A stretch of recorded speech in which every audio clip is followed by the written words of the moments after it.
ಬೆಂಗಳೂರು ಹೊರವಲಯದಲ್ಲಿ ಕ್ರಷರ್ ಮಾಲೀಕರ ಅಟ್ಟಹಾಸ ಅನ್ನುವಂಥದ್ದು ಬಹಳ ಜೋರಾಗಿ ನಡೀತಾ ಇದೆ. ಯಾಕೆಂತಂದರೆ ರೈತರ ಮೇಲೆ ದರ್ಪ ದಬ್ಬಾಳಿಕೆಯನ್ನು ಕ್ರಷರ್ ಮಾಲೀಕರು ರೈಟ್ ನಾವು ಮೆರಿತಾ ಇದ್ದಾರೆ. ಬೆಂಗಳೂರು ಹೊರವಲಯದಲ್ಲಿ ಕ್ರಷರ್ ಮಾಲೀಕರ ಅಟ್ಟಹಾಸ,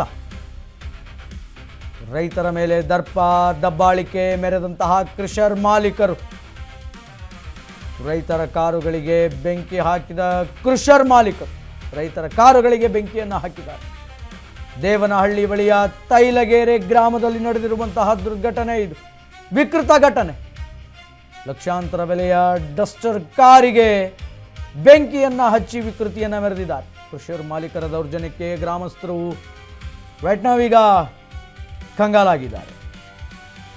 ರೈತರ ಮೇಲೆ ಕ್ರಷರ್ ಮಾಲೀಕರ ಅಟ್ಟಹಾಸ, ರೈತರ ಮೇಲೆ ದರ್ಪ ದಬ್ಬಾಳಿಕೆಯನ್ನು ಕ್ರಷರ್ ಮಾಲೀಕರು ಮೆರಿತಾ ಇದ್ದಾರೆ.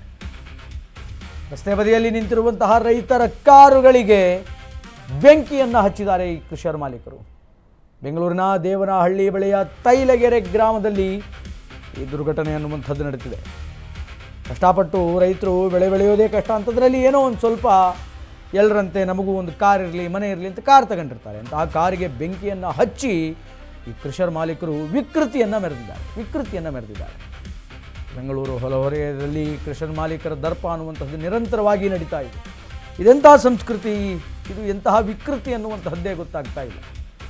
ಅಂದರೆ ರೈತರಿಗೆ ಬೇಸಿಕ್ ಒಂದು ಸಂರಕ್ಷಣೆ ಇಲ್ವಾ ಅನ್ನುವಂತಹ ಪ್ರಶ್ನೆಗಳು ರೈಟ್ ನಾವೀಗ ವ್ಯಕ್ತವಾಗ್ತಾ ಇದೆ.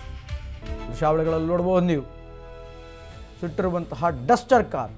ಕ್ರಷರ್ ಮಾಲೀಕರೇ ಇದಕ್ಕೆ ಬೆಂಕಿಯನ್ನು ಹಾಕಿದ್ದಾರೆ.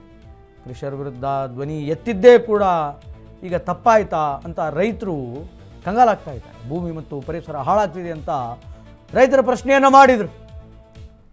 ಪರಿಸರದ ಬಗ್ಗೆ ಕಾಳಜಿ ಇವತ್ತು ಯಾರಿಗಾದರೂ ಇದೆ ಅಂತಂದರೆ ಅದು ರೈತರಿಗೆ ಮಾತ್ರ. ಕ್ರಷರ್ ವಿರುದ್ಧ ಅನ್ನದಾತರು ಧ್ವನಿ ಎತ್ತಿದ್ದು ಎಲ್ಲ ಒಂದು ಕಡೆ ತಪ್ಪಾಯ್ತಾ ಅಂತ ಸಹಜವಾಗಿ ಅವರಿಗೆ ಅನಿಸೋದು ಪ್ರಾರಂಭ ಆಗಿದೆ. ಭೂಮಿ ಪರಿಸರ ಹಾಳಾಗ್ತಾ ಇದೆ ಅಂತ ಪ್ರಶ್ನೆಯನ್ನು ಮಾಡಿದಂತಹ ರೈತರು, ಸಿಟ್ಟಿಗೆದ್ದಂತಹ ಕ್ರಷರ್ ಮಾಲೀಕರಿಂದ ರೈತರ ಕಾರುಗಳಿಗೆ ಈಗ ಬೆಂಕಿ ಅನ್ನುವಂಥದ್ದು ಬಿದ್ದಿದೆ. ದೂರು ಕೊಟ್ಟರೆ ದೇವನಹಳ್ಳಿ ಪೊಲೀಸರು ಕ್ಯಾರೆ ಅಂತ ಇಲ್ಲ. ನ್ಯಾಯ ಕೊಡಿಸಬೇಕಾದಂತಹ ಪೊಲೀಸರೇ ಜನಗಳ ಕಷ್ಟವನ್ನು, ಅದು ರೈತರ ಕಷ್ಟವನ್ನು ಕೇಳಲಿಲ್ಲ ಅಂದರೆ ಇನ್ಯಾರು ಕೇಳ್ತಾರೆ? ಯಾವುದೇ ಕ್ರಮ ಸಹ ಇಲ್ಲಿಯ ತನಕ ತೆಗೆದುಕೊಂಡಿಲ್ಲ. ಪ್ರಕರಣವೂ ಕೂಡ ದಾಖಲಾಗಿಲ್ಲ. ಕ್ರಷರ್ ಮಾಲೀಕರ ಜೊತೆ ಶಾಮೀಲಾಗಿದ್ದಾರೆ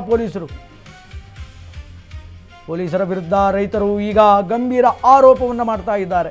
ಒಂದು ಕಾರಿಗೆ ಬೆಂಕಿ ಹಚ್ಚಿದ್ದಾರೆ, ರೈತರಿಗೆ ಕಿರುಕುಳ ಕೊಡ್ತಾ ಇದ್ದಾರೆ ಆ ಕ್ರಷರ್ ಮಾಲೀಕರು. ಪೊಲೀಸರ ಹತ್ರ ಹೋದರೆ ಪೊಲೀಸರು ಅದಕ್ಕೆ ಕ್ಯಾರೆ ಅಂತ ಇಲ್ಲ. ಇದಕ್ಕೆ ಸಂಬಂಧಪಟ್ಟ ಹಾಗೆ ರಾಮು ದೂರವಾಣಿ ಸಂಪರ್ಕದಲ್ಲಿದ್ದಾರೆ, ನಮ್ಮ ಪ್ರತಿನಿಧಿ ರಾಮು. ನಿಜವಾಗ್ಲೂ ಪೊಲೀಸರು ಕ್ಯಾರೆ ಅಂತ ಇಲ್ವಾ, ಅಥವಾ ಪೊಲೀಸರ ಗಮನಕ್ಕೆ ಈ ಒಂದು ಪ್ರಕರಣ ಹೋಗಿದೆನಾ, ಅಥವಾ ಮುಂದಿನ ನಡೆಗಳು ಏನು ಈ ವಿಚಾರಕ್ಕೆ ಸಂಬಂಧಪಟ್ಟ ಹಾಗೆ? ಖಂಡಿತವಾಗ್ಲೂ ಶ್ರೀನಿವಾಸ್, ಏನು ಒಂದು ಬೆಂಗಳೂರು ಗ್ರಾಮಾಂತರ ಜಿಲ್ಲೆಯ ದೇವನಹಳ್ಳಿ ತಾಲೂಕಿನ ನಾಯಕೋಡಿಗಳಂತೆ ಏನು ಕ್ರಷರ್ಗಳು ಎದ್ದಿರುವಂತದ್ದು, ಏನು ಭೂಮಿಗೆ ಚಿನ್ನದ ಬೆಲೆ ಬಂದಿರುವಂತ ನಿಟ್ಟಿನಲ್ಲಿ ಈ ಭಾಗದಲ್ಲಿ ಕ್ರಷರ್ ಮಾಲೀಕರಿಗೆ ಒಂದು ವರದಾನವಾಗಿ ಮಾರ್ಪಟ್ಟಿರುವಂತ ಏನು ಈ ಒಂದು ಘಟನೆ ಇದಾಗಿರುವಂತದ್ದು. ಬಹುತೇಕ ಏನು ಒಂದು 100ಕ್ಕೂ ಹೆಚ್ಚು ಕ್ರಷರ್ಗಳು ಒಂದು ಕಾರ್ಯನಿರ್ವಹಿಸುವಂತದ್ದು ಏನು ದೇವನಹಳ್ಳಿ ತಾಲೂಕಿನಲ್ಲಿ ನಿರ್ವಹಿಸುವಂತ ಏನು ಕ್ರಷರ್ಗಳಲ್ಲಿ ಈಗ ಏನು ಒಂದು ಪರಿಸರ ಮಾಲಿನ್ಯ ಉಂಟು ಮಾಡುವ ನಿಟ್ಟಿನಲ್ಲಿ ಈ ಒಂದು ಕ್ರಷರ್ಗಳು ಒಂದು ಕಾರ್ಯನಿರ್ವಹಿಸುವಂತದ್ದು. ಬಹುತೇಕ ಏನು ಒಂದು ಸ್ಥಳೀಯ ಭಾಗದಲ್ಲಿರುವಂತಹ ರೈತರು ಈ ಒಂದು ವಿಚಾರಕ್ಕೆ ವ್ಯಾಪಕ ವಿರುದ್ಧ ಪಡಿಸ್ತಾ ಇದ್ರು ಸಹಿತ ಆಗಾಗ ಈ ಒಂದು ಘಟನೆಗಳು ಮರುಕಳಿಸ್ತಾ ಇರುವಂತದ್ದು. ಏನು ಈ ಒಂದು ಮುಂದುವರೆದ ಭಾಗವಾಗಿ ಈ ಒಂದು ಕ್ರಷರ್ ಮಾಲೀಕರಿಗೆ ಒಂದು ಪರಿಸರ ಮಾಲಿನ್ಯ ಆಗುತ್ತೆ, ಮತ್ತೆ ಸ್ಥಳೀಯವಾಗಿ ಬೆಳೆಯುವಂತ ಬೆಳೆಗಳಿಗೆ ತೊಂದರೆ ಆಗುತ್ತೆ ಅಂತ ನಿಟ್ಟಿನಲ್ಲಿ ಒಂದು ಸ್ಥಳೀಯ ರೈತರು ಒಂದು ಮನವಿ ಮಾಡ್ಲಿಕ್ಕೆ ಹೋದಂತ ಸಂದರ್ಭದಲ್ಲಿ ಏನು ಒಂದು ಕಾರಿಗೆ ಬೆಂಕಿ ಹಚ್ಚುವಂಥದ್ದು, ಮತ್ತೆ ಈ ಒಂದು ಭಾಗದಲ್ಲಿ ಒಂದು ಗುಂಡಾಗಿರಿ ಮೆರೆಯುವಂಥದ್ದು ಸರ್ವೇ ಸಾಮಾನ್ಯ ಆಗಿರುವಂತಹ ಘಟನೆ ಇದಾಗಿರುವಂಥದ್ದು. ಏನು ಈ ಒಂದು ಸ್ಥಳೀಯವಾಗಿರುವಂತಹ ರೈತರು ಹಲವಾರು ಬಾರಿ ಮನವಿ ಮಾಡ್ಕೊಳ್ತಾರೆ. ಜಿಲ್ಲಾಧಿಕಾರಿ ಕಚೇರಿ ಕೂಗಾಟ ದೂರದಂತ ಏನು ಕ್ರಷರ್ಗಳಿಗೆ ಒಂದು ಜಿಲ್ಲಾಧಿಕಾರಿಗಳ ಮೊರೆ ಹೋಗುವಂಥದ್ದು, ಮತ್ತೆ ಮೈನ್ಸ್ ಮತ್ತು ಜ್ಯುವೆಲರಿಸ್ಟ್ ಯಾರು ಡಿಪಾರ್ಟ್ಮೆಂಟ್ ಇದ್ದಾರೆ ಇವ್ರಿಗೂ ಕೂಡ ಮನವಿಗಳು ಮಾಡ್ಕೋತಾರೆ. ಆದ್ರೆ ಈ ಎಲ್ಲಾ ಮನವಿಗಳು ಗಾಳಿಗೆ ತೋರಿ ಅಧಿಕಾರಿಗಳು ಶಾಮೀಲಾಗಿ ಈ ಒಂದು ಕ್ರಷರ್ ಮಾಲೀಕರಿಗೆ ಬೆಂಬಲ ನೀಡ್ತಾ ಇದ್ದಾರಾ ಅನ್ನುವಂಥದ್ದು ಸಾರ್ವಜನಿಕ ವಲಯದಲ್ಲಿ ವ್ಯಾಪಕವಾಗಿ ಚರ್ಚೆಗೆ ಗ್ರಾಸವಾಗುವಂಥದ್ದು. ಒಟ್ಟಾರೆಯಾಗಿ ಈ ಒಂದು ಅನ್ನದಾತರ ಒಂದು ಮತ್ತೆ ರೈತರ ಒಂದು ಕೂಗು ಕೇಳಲ್ವಾ ಅನ್ನುವಂಥದ್ದು, ಅಧಿಕಾರಿಗಳಿಗೆ ತಟ್ಟಲ್ವಾ ಅನ್ನುವಂಥದ್ದು ಎಲ್ಲೋ ಒಂದ್ ಕಡೆ ಒಂದು ಗೊಂದಲಮಯವಾಗಿರುವಂತಹ ವಾತಾವರಣ ನಿರ್ಮಾಣ ಆಗುವಂಥದ್ದು. ಒಟ್ಟಾರೆಯಾಗಿ ಏನು ಒಂದು ರೈತರ ಒಂದು ಪ್ರತಿಭಟನೆ ಮಾಡುವಂತ ನಿಟ್ಟಿನಲ್ಲಿ ಒಂದು ಮುಂದಾದಂತ ಸಂದರ್ಭದಲ್ಲಿ ಕಾರ್ಗೆ ಬೆಂಕಿ ಹಚ್ಚಿ ಒಂದು ಧೈರ್ಯನ ಕುಗ್ಗಿಸುವಂತ ಕೆಲಸ ಒಂದು ಕ್ರಷರ್ ಮಾಲೀಕರು ಮಾಡಿರುವಂತದ್ದು. ಒಟ್ಟಾರೆಯಾಗಿ ಈಗಾಗಲೇ ವಿಶ್ವನಾಥಪುರ ಪೊಲೀಸ್ ಠಾಣೆಯಲ್ಲಿ 2 ಪ್ರಕರಣಗಳು ದಾಖಲಾಗಿರುವಂತದ್ದು. ಪರ ಮತ್ತು ವಿರುದ್ಧ 2 ಪ್ರಕರಣಗಳು ದಾಖಲು ಮಾಡಿಕೊಂಡು ತನಿಖೆ ಮುಂದುವರಿಸಿದ್ದಾರೆ. ಆದರೆ ಈ ಒಂದು ಎಲ್ಲಾ ಆಯಾಮಗಳಲ್ಲಿ ಇಷ್ಟೆಲ್ಲ ಘಟನೆಗಳಾದ್ರೂ ಕೂಡ ಇಲ್ಲೇ ತನಕ ಒಂದು ಪೊಲೀಸರ ಗಮನಕ್ಕೆ ತರದೆ ಇವರು ನಿರ್ಲಕ್ಷ್ಯ ವಹಿಸಿದ್ರ, ಮತ್ತೆ ಏನ್ ಕ್ರಷರ್ ಮಾಲೀಕರ ಪರವಾಗಿ ಪೊಲೀಸರು ನಿಂತರ ಅನ್ನುವಂಥದ್ದು ಗೊಂದಲಮಯವಾಗಿರುವಂತಹ ಹೇಳಿಕೆಗಳು ಮತ್ತೆ ಗೊಂದಲಮಯವಾಗಿರುವಂತಹ ವಾತಾವರಣ ಸೃಷ್ಟಿಯಾಗಿದೆ ಅಂತ ಹೇಳ್ಬೋದು. ಶ್ರೀನಿವಾಸ್. ಓಕೆ, ಧನ್ಯವಾದಗಳು ರಾಮು ನಿಮ್ಮೆಲ್ಲ ಮಾಹಿತಿಗೆ.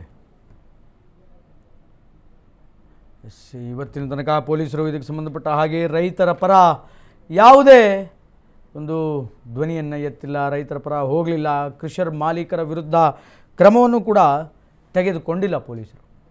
ಇನ್ನೊಂದು ಕಡೆ ಭೂಮಿ ಮತ್ತು ಪರಿಸರ ಹಾಳಾಗ್ತಾ ಇದೆ ಅಂತ ರೈತರು ಪ್ರಶ್ನೆ ಮಾಡಿದ್ದೆ ತಪ್ಪಾಯ್ತಾ? ಹಂಗೆ ಪ್ರಶ್ನೆ ಮಾಡಿದ್ದಕ್ಕೆ ಇವತ್ತು ರೈತರು ಏನು ತಮ್ಮ ಕಾರುಗಳನ್ನು ನಿಲ್ಲಿಸಿರ್ತಾರೆ ಆ ಕಾರುಗಳಿಗೆ ಬೆಂಕಿ ಹಚ್ಚಿ ವಿಕೃತಿಯನ್ನು ಕ್ರಷರ್ ಮಾಲೀಕರು ಮೆರೆದಿದ್ದಾರೆ. ಇದಕ್ಕೆ ಸಂಬಂಧಪಟ್ಟ ಹಾಗೆ ಪೊಲೀಸರಿಗೆ ಕಂಪ್ಲೇಂಟ್ ಕೊಟ್ಟು ನ್ಯಾಯವನ್ನು ಕೊಡಿಸಿ ಅಂತ ಹೋದರೆ ನ್ಯಾಯ ಕೊಡಿಸೋದಿರಲಿ ಸ್ವಾಮಿ, ಕಂಪ್ಲೇಂಟನ್ನೇ ತೆಗೆದುಕೊಂಡಿಲ್ಲ, ದೂರನ್ನೇ ದಾಖಲು ಮಾಡ್ಕೊಂಡಿಲ್ಲ ಅನ್ನುವಂಥ ವಿಚಾರಗಳು ಬೆಳಕಿಗೆ ಬರ್ತಾ ಇದೆ.